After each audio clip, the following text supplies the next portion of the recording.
ओडिया पक्ष उपलक्षे अभिमन्यु सामंत Singh degree college रे स्वेच्छाकृत रक्तदान शिविर बरी ब्लॉक बालिया स्थित अभिमन्यु सामंत सिंह डिग्री कॉलेज पक्षर ओडिया पक्ष पालन अवसर में महाविद्यालय परिसर में आज स्वेच्छाकृत रक्तदान शिविर अनुष्ठित होता। इस शिविर को डिग्री महाविद्यालय अध्यक्ष डॉक्टर रवींद्र कुमार दास उद्घाटन करते।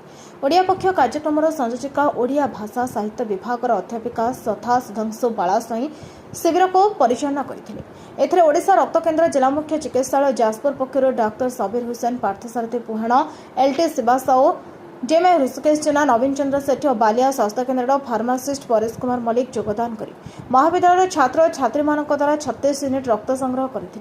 उक्त शिविर में डिग्री महाविद्यालय अध्यापिका अनामिका मिश्र सुश्री संगीता जेना नमिता सामल मधुस्मिता राउत प्रीतिपद्मा नायक पूजा प्रिय दर्शनी सामल अध्यापक दामोदर साहू बरदा प्रसाद साहू हिमांशु शेखर प्रधान अभिजीत शतपथी प्रवीर राय सुशील दास शरद कुमार जेना महाविद्यालय कर्मचारी और कर्मकर्ता सहयोग करते। प्रकाश था कि ओडिया पक्ष कार्यक्रम पालन एप्रिल 2 तारिख आरंभ हो महाविद्यालय परिसर में विभिन्न प्रकार कार्यक्रम हो आसुछि। बरेड ऋषभ सुंजना रिपोर्ट नायगति टीवी।